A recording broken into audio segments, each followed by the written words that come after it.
오늘은 EU PPWR에서 제일 헷갈려 하시는 8가지 질문, 정의편을 싹 다 정리해드릴게요. 포장이 뭔지, 누가 생산자인지, 복합 포장은 어떻게 판단하는지 실제 사례로 하나씩 풀어드립니다. 안녕하세요. 궁금한 식품 이야기입니다. 오늘은 처음 오신 분들을 위해 간단히 소개드릴게요. 저희 채널은 식품 안전, 영양, 푸드테크 관련 이슈를 과학적 근거와 공식 자료를 바탕으로 쉽게 풀어드리는 채널입니다. 구독과 좋아요는 다음 영상 제작에 큰 힘이 됩니다. 포장이 비었든 채워졌든 이라는 문구, 정의가 바뀐 건가요? 첫 번째 질문입니다. PPWR 조문을 보면 포장 정의에 내용물이 채워졌든 비었든 이라는 말이 새로 들어갔어요. 그럼 포장이나 제조자의 정의 자체가 바뀐 걸까요? 답부터 말씀드리면 아니에요. 기존 정의는 거의 그대로 유지됐어요. 이 문구는 정의를 바꾼 게 아니라 PPWR이 적용되는 다양한 상황과 포장 종류를 빠짐없이 포괄하려고 넣은 표현이에요. 그러니까 이것도 포장 맞아, 저것도 포장 맞아 하고 범위를 명확히 해주는 역할이라고 보시면 됩니다. 차커피 포장 정의에서 왜 기계 사용이라는 말이 한쪽에만 나오나요? 두 번째 질문, 이게 실무자분들이 진짜 많이 물어보시는 거예요. 조문 FHO 기호를 보면 둘 다 차나 커피 포장인데 기계 사용이라는 표현이 쾌만 있어요. 왜 그럴까요? 이건 필터형 티백이나 드립 커피백 시스템이랑 캡슐 커피 머신용 시스템의 차이를 나타내는 거예요. 기계에 넣어서 쓰는 캡슐인지 아닌지가 FAO와 기호를 가르는 핵심 기준 중 하나고요. 여기에 투과성이 있는지도 같이 봐야 해요. 이 구분이 왜 중요하냐면 퇴비화 의무랑 직결되거든요. 투과성이 있는 차나 커피백 그리고 제품과 함께 버려지는 부드러운 일회용 유닛은 무조건 퇴비화 가능해야 해요. 반면 기계 사용을 전제로 한 비투과성 유닛은 그 의무가 없어요. 다만 회원국이 원하면 적절한 수거 처리 인프라가 있다는 전제하에 후자도 자국 내에서 퇴비화 의무 대상으로 정할 수 있어요. 딱 하나 예외가 있는데 금속 캡슐은 회원국이 금지하거나 퇴비화를 강제할 수 없어요. Q3. 시장에 이용 가능하게 함의. 어떨 때는 EU 전체를, 어떨 때는 한 나라만 가리키는 이유는요. 세 번째 질문입니다. 조문을 읽다 보면 같은 듯 다른 표현이 계속 나와요. 시장에 이용 가능하게 함이랑 회원국 영토 내 이용 가능하게 함. 왜 굳이 나눠놨을까요? 이유는 간단해요. 경제 운영자한테 직접 적용되는 요건, 그러니까 포장 자체가 지켜야 할 기준은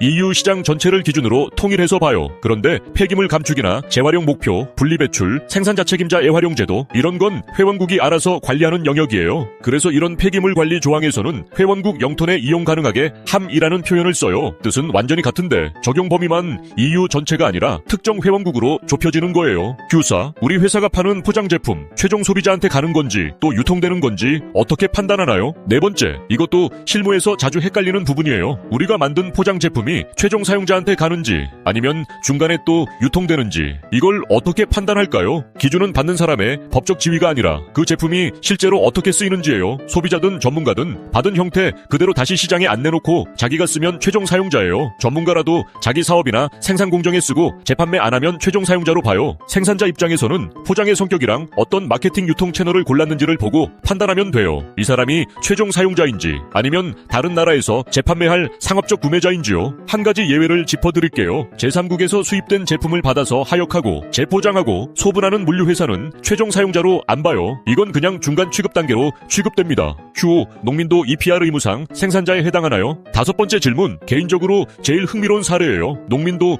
생산자 책임자 애활용제도 EPR 대상 생산자가 될 수 있을까요? 정답은 상황에 따라 다르다예요. 농민이라고 무조건 빠지는 일반 면제는 없어요. 회원국 영토 안에 포장을 처음 이용 가능하게 하는 모든 경제 운영자는 원칙적으로 EPR 의무 대상이거든요. 5가지 사례로 나눠서 보여드릴게요. 첫 번째, 농민이 사과 몇 개를 자기 용기에 담아서 자기 이름이나 상표로 같은 나라 소매점이나 소비자한테 팔면 이 농민이 생산자예요. 두 번째, 같은 방식으로 다른 나라에 팔더라도 받는 사람이 최종 사용자일 때만 농민이 생산자예요. 만약 다른 나라 소매점에 파는 거라면 그때는 농민이 생산자가 아니에요. 세 번째, 농민이 소기업이고 용기를 공급하는 업체가 같은 나라에 있다면 이번엔 그 공급업체가 생산자가 돼요. 네 번째, 용기가 농민이 속한 협동조합 이름이나 상표로 만들어졌다면 개별 농민이 아니라 그 협동조합이 생산자예요. 다섯 번째, 농민이 대형 용기에 사과를 벌크로 담아 협동조합에 넘기고 협동조합이 이걸 다시 소포장해서 자기 상표로 판매하면 그때도 협동조합이 생산자예요. 여기서 하나 더 알아두실 게 있어요. 건초더미에 쓰는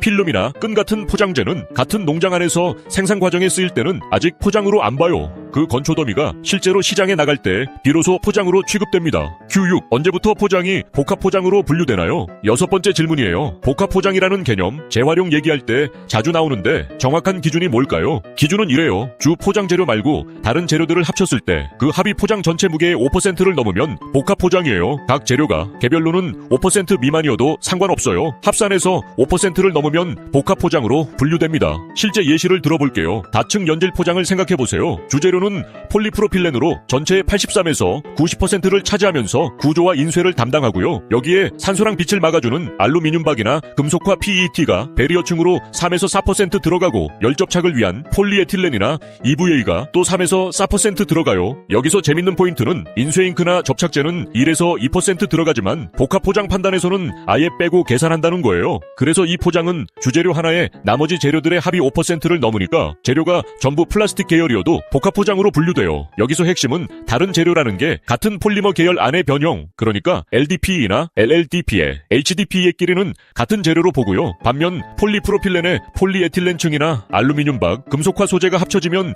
이건 서로 다른 재료를 쓴 걸로 봐요. 마지막으로 하나만 더요. 손으로 간단히 분리할 수 있는 서로 다른 재료로 이루어진 포장은 복합 포장으로 안 봐요. Q7. 음료병 병뚜껑. 일체형인가요? 분리형인가요? 일곱 번째. 짧지만 실무적으로 중요한 질문이에요. 유리병에 씌우는 크라운 코르크, 그러니까 병따개로 따는 그 뚜껑이요. 이게 일체형 부품인가요? 분리형 부품인가요? 답은 분리형 구성 요소예요. 병에 영구적으로 붙어있지 않고 내용물에 접근하려면 완전하고 영구적으로 떼어내야 하는 마개니까요. 이렇게 분리해야 포장 단위의 기능이 제대로 작동하는 거죠. 앞으로 나올 재활용 친화적 설계 관련 위임 법령에서 이런 일체형 분리형 구분 규칙이 더 자세히 나올 예정이에요. Q8. 위험물 운송 포장 면제. 비위험물 운송에도 적용되나요? 마지막 여덟 번째 질문입니다. 위험물 운송 관련 기존 지침에 있는 면제 규정. 이게 위험물 운송용 모든 포장에 적용될까요? 그리고 비위험물 운송에도 적용될까요? PPWR의 재활용성, 재생원료 함량, 재사용 목표 조항에는 위험물 운송용 포장에 대한 특정 면제가 있어요. 그런데 여기서 중요한 포인트. UN 승인이 필요 없는 소량 표시 포장이라도 위험물 운송에 실제로 쓰이는 거라면 이 면제가 적용돼요. UN 승인 여부가 기준이 아니라 실제 위험물 운송 용도인지가 기준인 거죠. 반대로 UN 승인을 받은 포장이라도 비위험물 운송에 쓰인다면 이 면제는 적용 안 돼요. 그럴 땐 그냥 일반 규칙을 따르면 됩니다.